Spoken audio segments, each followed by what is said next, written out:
All right, hello everybody. So I had not been planning on doing two videos this week in which Final Fantasy VI made um, a large appearance, but I was planning to make one, and it wasn't the one that came out on what was it Monday when Nobuo Uematsu announced his retirement. Actually, this is the video that I was planning on making starting of last week because what I wanted to show was how a little bit, just a tiny little bit about how difficult yet manageable it is to do translations from Japanese, or at least to evaluate existing ones. So what we're going to do today is we're going to take a look at, I basically replayed over and over the first 20 minutes of Final Fantasy VI like 5 times, or 3 or 4 times. Technically it was 5 times because there's a couple translations that I'm not going to worry about talking about, but I went through it a couple times and I just brought out a couple of examples of things that show how it can be difficult to get things perfect and how there are certain things that can be matters of opinion based on how you want to actually set things up. And so, yeah, we're going to look at the first few minutes of Final Fantasy VI a couple of times. We're going to look at 3 different translations, plus the original Japanese. We're going to be looking at the original, Super Nintendo Woolsey translation. We're going to be looking at a retranslation version that was made by fans. And we're going to be looking at the Game Boy Advance translation as well, because there's a patch for the NES version, for the Super Nintendo version, that gives you the GBA text and fixes some bugs. So, with that said, let's not waste any more time. Let's get over to the actual,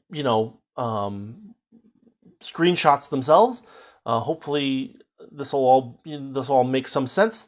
And yeah, we're going to get to see what you can and what you can't and what you should and what you shouldn't do with translations, in the sense that, we're going to be looking at the elements of the sentences that are in the translation, and we're going to be seeing how each of these different translations from Japanese gets those elements in there or doesn't.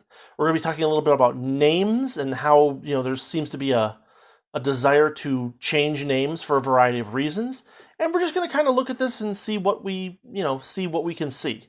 Not necessarily going to be, putting down, judgment on any of these particular translations, but just want to see the differences and kind of explain and show how, if you have access to a Japanese dictionary and a kanji dictionary, you can do the same thing, and it's not very hard. So here we go.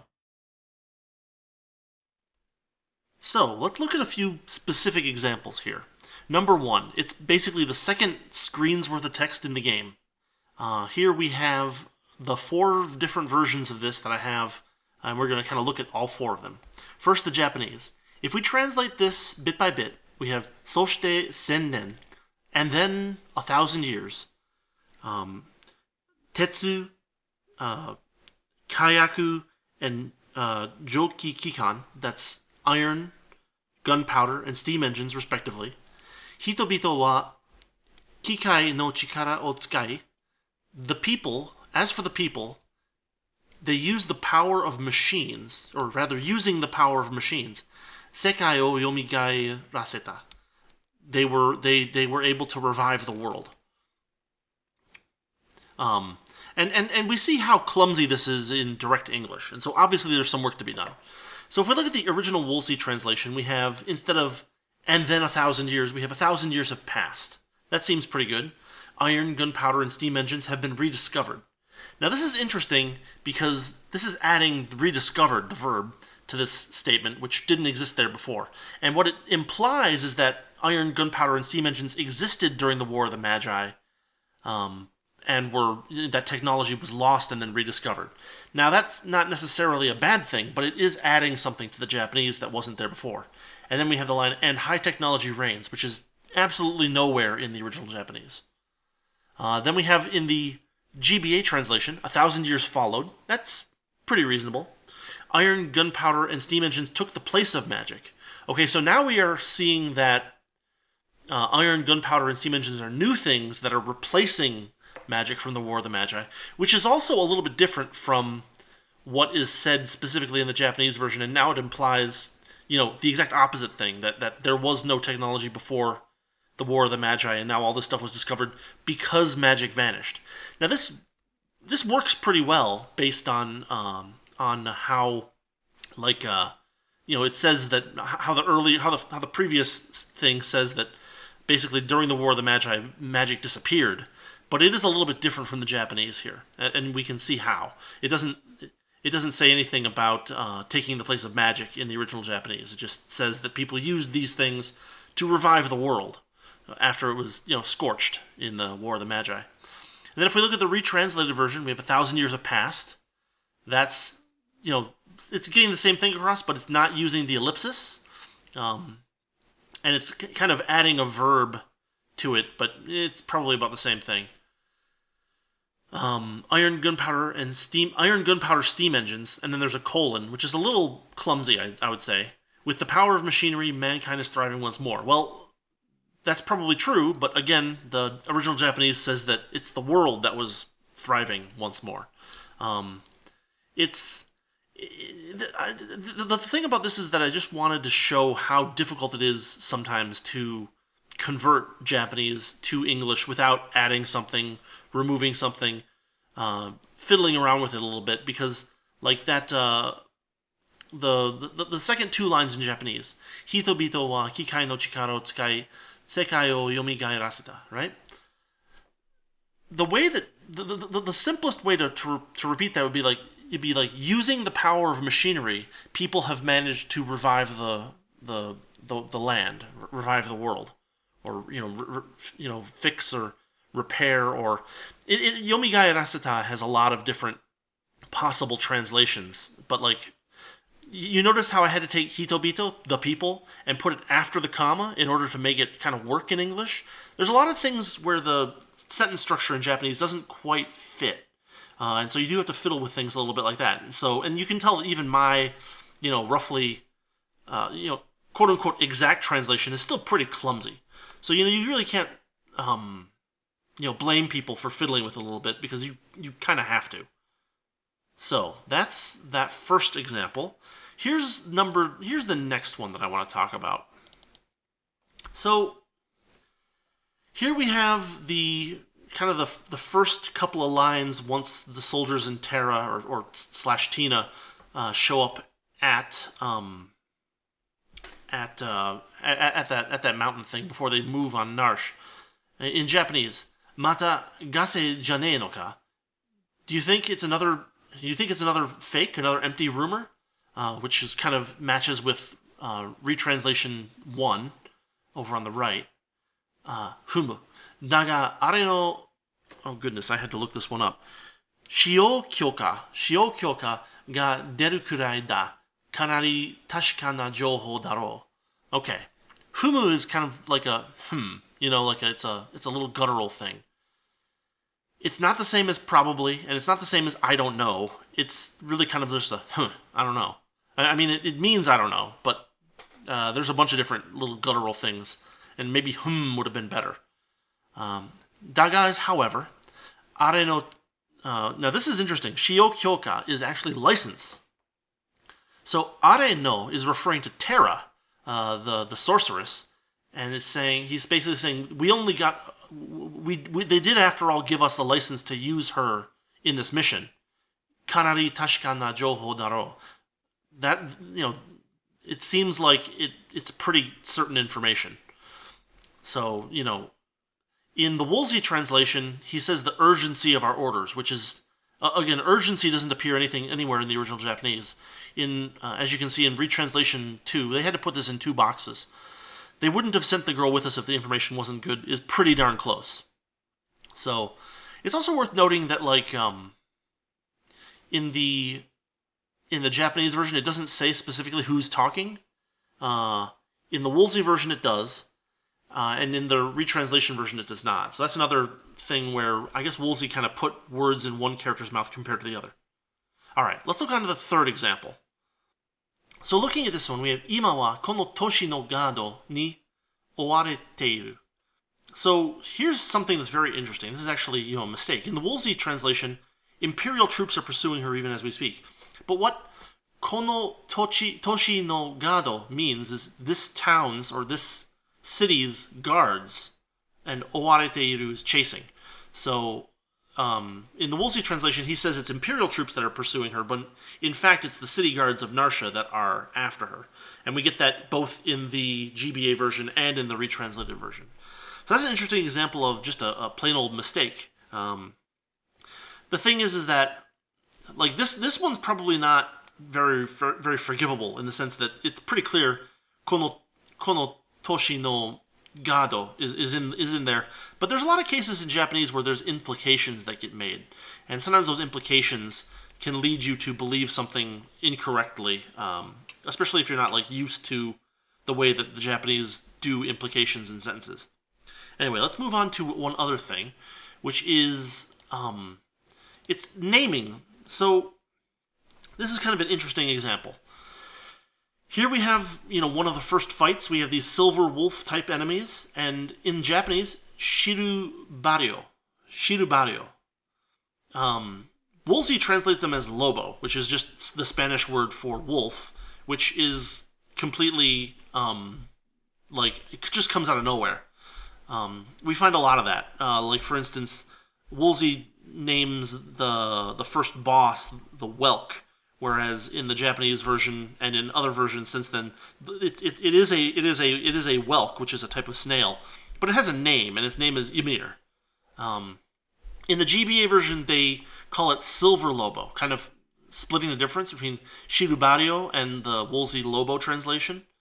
But in the retranslated version, we have Silvario, which is a pretty good Englishization of that Japanese, made-up word. We find the same thing with it's a creature called the Spiritsu. Let me see if I can. There we go. Spiritsa is how you would pronounce that enemy's name there. And in the GBA version, they call it a Spritzer. You lose the Spiritsa. It's a question of whether it's a Spiritzer. It has two e sounds, so it's a Spiritza. So it's like a Spiritzer. Is probably the way that I would translate that. In fact, in the retranslated version, it's called the Spiritzer, and in the Woolsey version, it's called a Vaporite, which is just completely out of nowhere. So that one, it's taking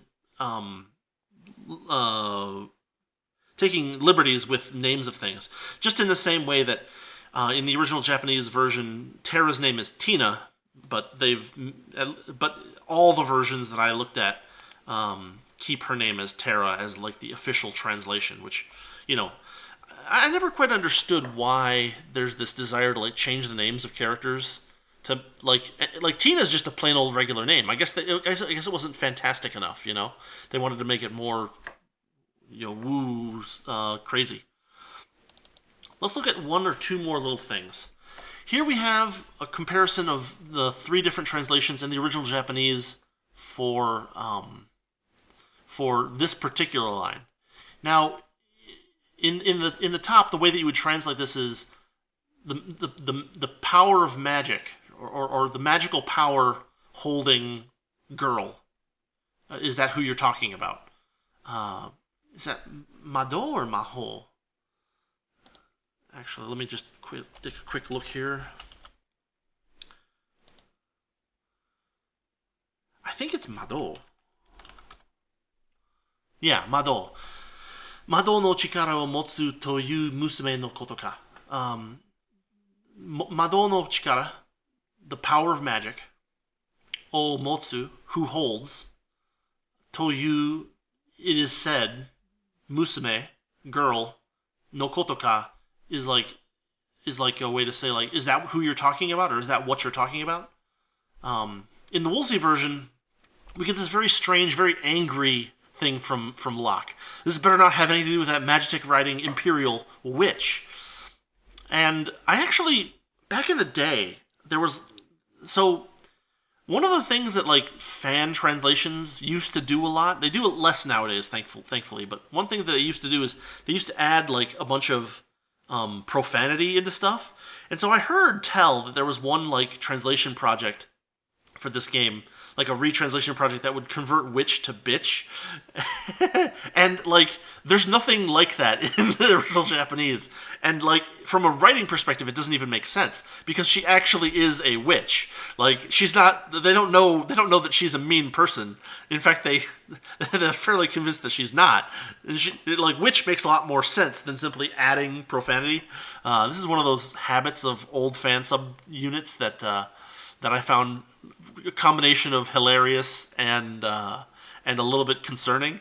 And this is one of those cases where I could not find the translation that did that, but like this is something that I heard a decade ago, and it stuck with me as like, but that's idiotic. She is a literal witch. But what we can see but moving away from that, what we can see is that the GBA version just kind of like, you don't mean, which would kind of be like masaka in Japanese, but that's not anywhere in the original Japanese. In the retranslated version, you don't mean the girl supposedly born with the power of magic. That's an almost perfect translation of that line. So yeah, as you can see, it's not like one-to-one, and it's not true that every translation is like that like one translation gets everything exactly right. You could say that the retranslated version is clumsy in some places. The GBA version still has some weird naming conventions. One other thing worth talking about is the Kefka's laugh. In the original Japanese, you can see that Kefka's laugh here is just he, just plain old he laughing. In the Woolsey version, Woolsey converted it over to ui he, which is more colorful, and it does add a little bit of flair to Kefka's style. But and I think the GBA version did actually like hang on to ui he as Kefka's funny laugh stuff. But as you can see in the retranslated version here, they've converted to he, which is still not technically correct. So yeah, I just thought that's really all I've got. So let's just close this thing up, shall we? All right. So that's all I've got to show you guys for today. Just a few things here and there to show you how various translations got things right, got things wrong, made things awkward, made things flow. It's one of those things that is actually, a tug of war. There's going to be places where you kind of have to change the sentence structure around to go from Japanese to English. There's going to be some places where a word that is in one phrase or one clause goes into another clause. There's going to be places where you're going to find things that are missing. You're going to find things that are added that give you other implications. You're going to find desires to change names around to make them, either make more sense or make less sense. The Lobo thing is interesting because, it's clearly a wolf, and yet the Silvario thing is like, well, they wanted to call them Silvarios, but, Woolsey was like, well, they're just wolves, so they're Lobos. I don't know. Stuff like that. So I hope this was informative and fun. Again, Final Fantasy VI is one of my favorite games of all time, so it's very interesting to me to look at the original Japanese version and compare it to the commercial, Super Nintendo version, the commercial Game Boy Advance version, and the fan version, and see where each of these translators got things right, got things wrong, added things, subtracted things, etc.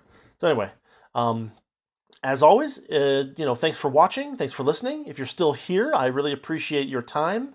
If you want to help the channel out, you know what to do. Have a good weekend, and I will see you next week. Have a good one.